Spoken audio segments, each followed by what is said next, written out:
Hello है दोस्तों, कैसे हो? उम्मीद करता हूँ कि सभी अच्छे होंगे। एक बार फिर से आप लोगों का सभी का सीएमएस यूट्यूब चैनल में मैं बजरंग आपका हार्दिक स्वागत करता हूँ। ठीक है दोस्तों, हमारा पिछला प्रकरण क्या था? ध्वनि से संबंधित। हमने पिछले वीडियो में ध्वनि से संबंधित कुछ विभिन्न प्रकार के फैक्ट समझे थे। आशा करता हूँ कि ध्वनि वाला जो पहला पार्ट अपलोड किया गया वीडियो है वो आपको बहुत ही अच्छा लगा होगा। दोस्तों, आपको अगर हमारा वीडियो अच्छा लग रहा है तो प्लीज़ हमारी वीडियो को लाइक करें, ज़्यादा से ज़्यादा शेयर करें और अपने दोस्तों को भी जोड़िए ताकि वो भी अपनी तैयारी को सुनिश्चित कर पाएँ सीएमएससी यूट्यूब चैनल के साथ और मजबूत बना पाएँ दोस्तों। ठीक है दोस्तों, तो आज से ही जुड़ जाएँ आप भी और अपनी तैयारी को सीएमएससी यूट्यूब चैनल के साथ मजबूत बनाए दोस्तों। हम ध्वनि तरंगों के बारे में कुछ सामान्य जानकारियाँ थी वो पढ़ लिया था और ध्वनि तरंगे कितने प्रकार की होती हैं दोस्तों वो भी हमने जान लिया था। सामान्यतः अगर देखें ध्वनि तरंगे तीन प्रकार की बताई थी। कौन सी? अश्रव्य ध्वनि तरंगे, यानी किसके आधार पर विभक्त किया गया है? तो आवृत्ति के आधार पर, और आवृत्ति का मात्रक क्या बताया था? हर्ट्ज बताया गया था आपको। ठीक है, आशा करता हूं कि वो आपको समझ में आ गया होगा। तो 20 हर्ट्ज से कम आवृत्ति वाली ध्वनि की तरंगे, अश्रव्य ध्वनि तरंगे जो बहुत बड़े स्रोत से उत्पन्न होती हैं, 20 हर्ट्ज से 20,000 हर्ट्ज के मध्य कौन सी श्रव्य मनुष्य सुन सकता है, और 20,000 हर्ट्ज से ज़्यादा यानी 20 किलो हर्ट्ज से अधिक वाली ध्वनि तरंगे पराश्रव्य ध्वनि। और पराश्रव्य ध्वनि तरंगों का उपयोग किसमें होता है? चमगादड़, पोर्पोइज मछली अपने भोजन और मार्ग का पता लगाने के लिए पराश्रव्य ध्वनि तरंग का उपयोग करती है। सोनार में पराश्रव्य ध्वनि तरंगों का उपयोग होता है। रडार में पराश्रव्य ध्वनि तरंगों का उपयोग होता है और सोनोग्राफी में भी पराश्रव्य ध्वनि तरंगों का उपयोग होता है। जहां तक हमने समझ लिया था। ध्यान में रखना दोस्तों, रिट लेवल सेकंड के लिए बहुत ही अच्छा है। साउंड यानी ध्वनि तरंगे उनके टॉपिक में दे रखा है। अदर कॉम्पिटिटिव एग्जाम के लिए भी उपयोगी साबित होने वाला है हमारा वीडियो, तो आप बने रहिए लास्ट तक और हमारे वीडियो को लास्ट तक जरूर देखें। अब देखें कि इसमें क्या है। ध्वनि के कुछ हम लक्षण पढ़ रहे हैं। ध्वनि के लक्षण, उन ध्वनि के लक्षण में हम 4 पढ़ेंगे। नंबर 1 तीव्रता, नंबर 2 तारवत्व, नंबर 3 गुणता और नंबर 4 परवलता। ये 4 गुण हम पढ़ेंगे दोस्तों। ध्यान में रखना, इन चारों गुणों से संबंधित विभिन्न प्रकार के क्वेश्चन बनेंगे। यानी ध्वनि के कुछ लक्षण हैं, क्रमशः हैं तीव्रता, तारत्व, गुणता, परबलता। एक क्वेश्चन यहाँ से बन रहा है कि कौन सा ध्वनि का लक्षण नहीं है। ठीक है, तो आशा करता हूँ कि ये 4 हैं। पहला अगर देखें तो हम कौन से पढ़ेंगे? तीव्रता। अब देखें दोस्तों कि तीव्रता क्या होती है। तीव्रता यानी कोई ध्वनि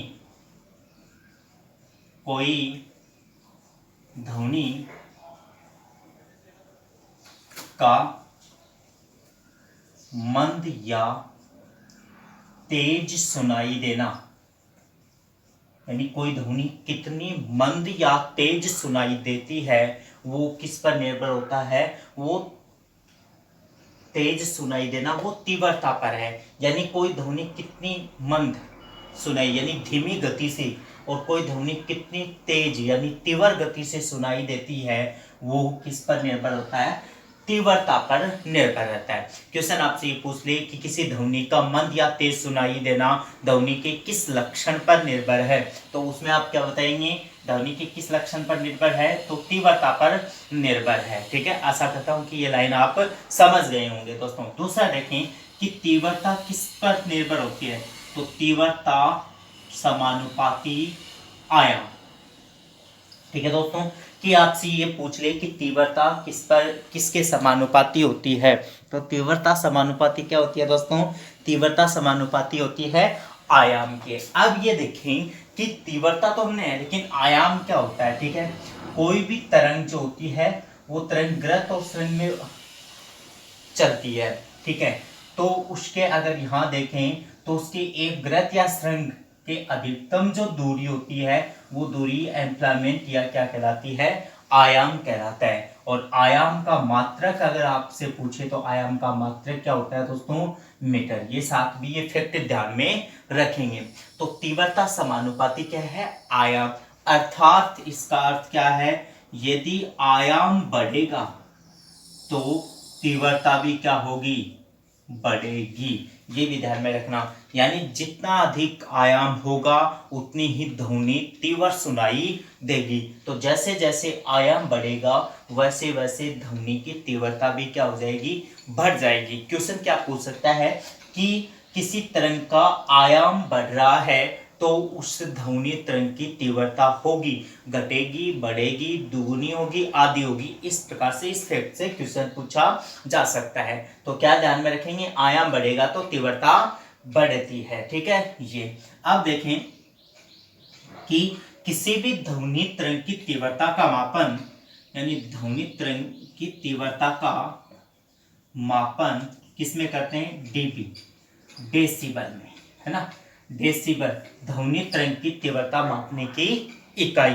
अगर ये पूछ ले कि ध्वनि तरंग की तीव्रता मापने की इकाई कौन सी है, तो उसमें हम क्या करेंगे, डेसिबल, डीबी होती है। तो किसी भी ध्वनि तरंग की तीव्रता का मापन डीबी में करते हैं। अब देखें कि हम सामान्य बातचीत में,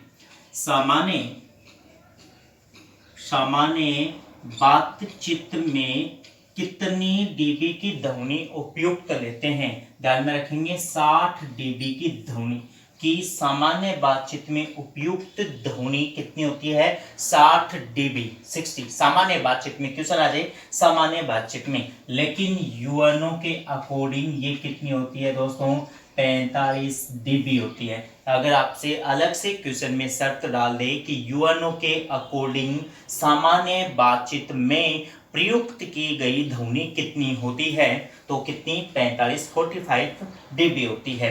फिर दूसरा अगर यहां देखें तो शोर प्रदूषण में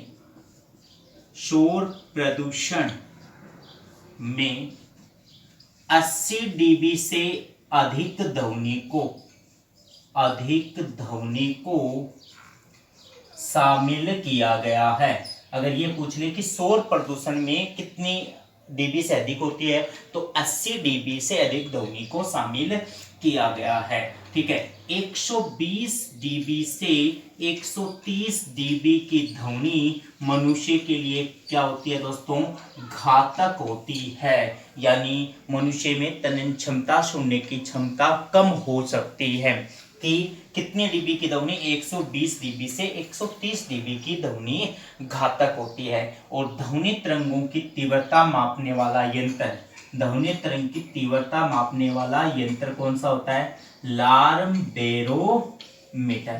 तो ये दोस्तों आपसे तीव्रता से संबंधित फैक्ट आपको ध्यान में रखने हैं और इन फैक्ट से क्वेश्चन आ सकता है। एक बार पुनः देखें, ध्वनि की तीव्रता, कोई ध्वनि का मंद या कितनी तेज सुनाई देती है, ये ध्वनि की तीव्रता पर निर्भर रहता है। तीव्रता समानुपाती किसके है दोस्तों, आयाम के है। यदि आयाम बढ़ेगा तो तीव्रता भी क्या होगी, बढ़ेगी। तीव्रता का मापन डेसिबल में किया जाता है, तो डेसिबल तीव्रता मापने की क्या होती है, इकाई होती है। सामान्य बातचीत में उपयुक्त ध्वनि 60 डीबी होती है और शोर यूएनओ के अकॉर्डिंग 45 है और 80 डीबी से अधिक ध्वनि को शोर प्रदूषण में शामिल किया गया है। मनुष्य के लिए 120 डीबी से 130 ध्वनि घातक होती है। और ध्वनि तरंगों की तीव्रता मापने वाला यंत्र भी कौन सा होता है दोस्तों, लार्म बैरोमीटर। आशा करता हूं कि पहला लक्षण आपको समझ में आ गया होगा दोस्तों। तो बने रहिए दोस्तों आप मेरे साथ और जानिए आसान ट्रिक से विज्ञान के बारे में विभिन्न तथ्य, और ज़्यादा से ज़्यादा अपने दोस्तों की भी जोड़िए ताकि वो भी CMEC यूट्यूब चैनल के साथ अपनी तैयारी मजबूत बना पाए दोस्तों। ठीक है, तो पहला आपको फैक्ट समझ में आ गया होगा। दूसरा देखते हैं इसका, तारत्व यानी पिच क्या होता है, तारत्व क्या होती है।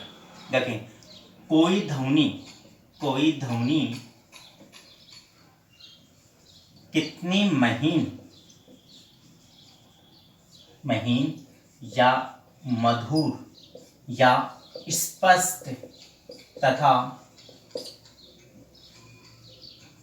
मोटी या सपाट सपाट सुनाई देती है। देखें कि कोई ध्वनि कितनी महीन या मधुर या स्पष्ट या तथा मोटी, इसके विपरीत सपाट या जो भारी जो आवाज है वो सुनाई देती है, वो किस पर निर्भर होता है? तारत्व पर निर्भर है दोस्तों, ध्यान में रखेंगे। अब देखो पीछे क्या था? तीव्रता। तीव्रता तो मंद, मंद का और महीन अर्थ अलग होगा दोस्तों।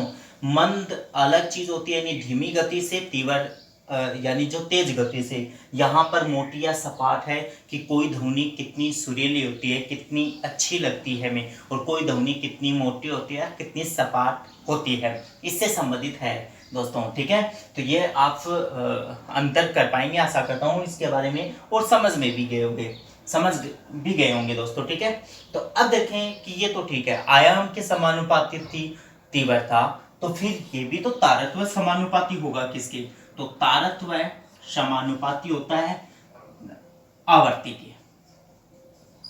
ठीक है दोस्तों, ध्यान में रखेंगे, तारत्व समानुपाती किसके होता है? आवर्ती। आवर्ती का मात्रक क्या होता है? हर्ट्ज। पिछली वीडियो में बता दिया गया है इसके बारे में। अब देखें कि यदि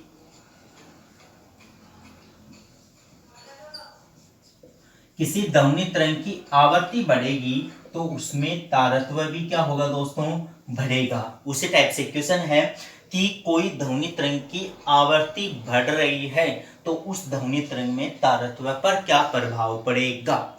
घटेगा, बढ़ेगा, दुगुना, तिगुना, इस प्रकार से क्वेश्चन पूछा जा सकता है आपसे। तो ध्यान में रखेंगे, आवर्ती बढ़ने से तारत्व पर क्या प्रभाव पड़ता है दोस्तों?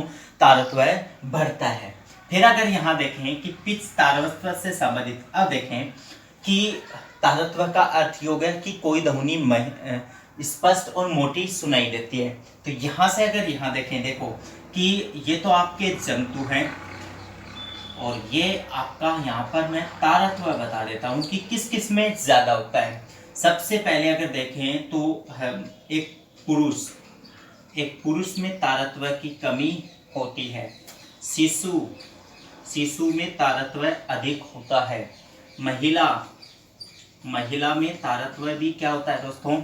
अधिक होता है। ठीक है, फिर अगर देखें कोयल में तारत्व अधिक, शेर तारत्व कम, और मच्छर में तारत्व अधिक।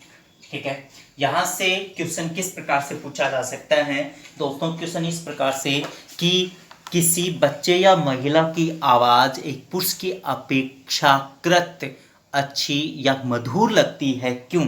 उसमें तारत्व की कमी है, उसमें तारत्व अधिक है, उसमें तीव्रता की कमी है, उसमें तीव्रता अधिक है। इस प्रकार से क्वेश्चन बन सकता है दोस्तों। ठीक है, तो आशा करता हूँ कि ये चीज आपको समझ में आ गई होगी। जिसमें तारत्व अधिक होगा वह आवाज उतनी ही मधुर लगेगी। और यहाँ सबसे इंपॉर्टेंट क्वेश्चन यही है कि एक मच्छर की भिनभिनाहट मंद ध्वनि होते हुए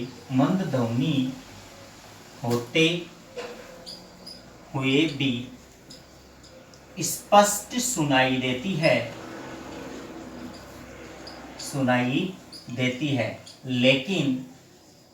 लेकिन शेर की दहाड़ तीव्र ध्वनि होते हुए स्पष्ट सुनाई नहीं देती।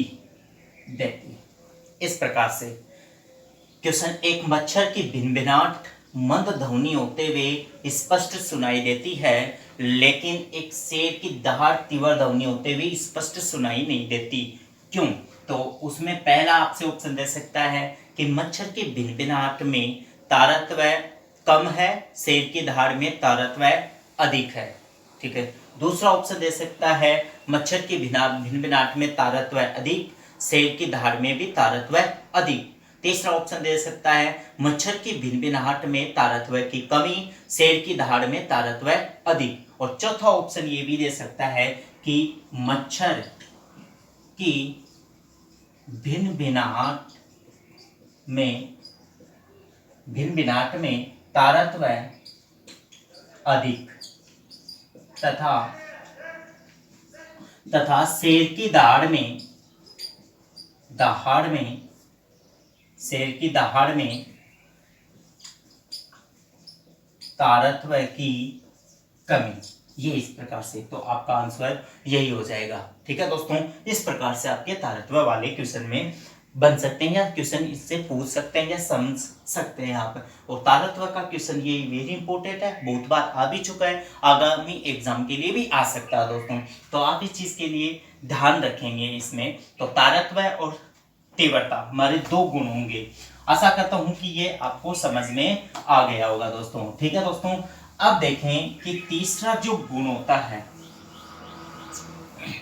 तीसरा जो गुण है वो तीसरा गुण कौन सा है दोस्तों? गुणता। क्वालिटी क्या है, गुणता क्या है? ठीक है, तो यहां देखें कि दो समान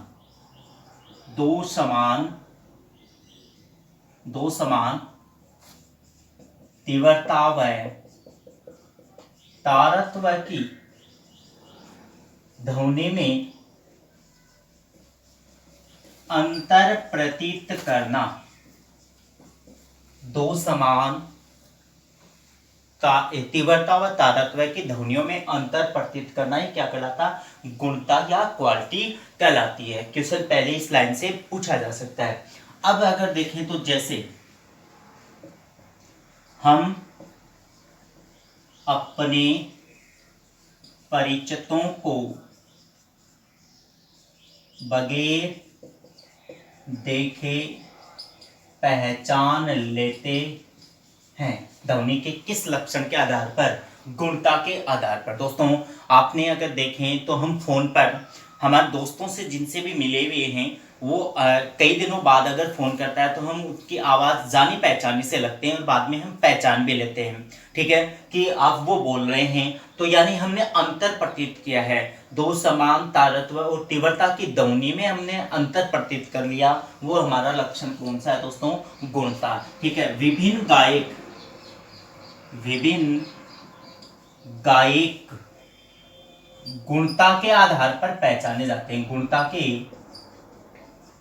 आधार पर पहचाने जाते हैं। दोस्तों देखा होगा कि जो भी गाना एक सिंगर का आपने एक बार देख लिया और सुन लिया, उसके बाद में उसी सिंगर का आप गाना सुनते हैं तो बता सकते हैं, वो भी किस पर? गुणता के आधार पर दोस्तों। ठीक है दोस्तों, ये तीसरा। नंबर 4 में कुछ नहीं है कि प्रबलता क्या है।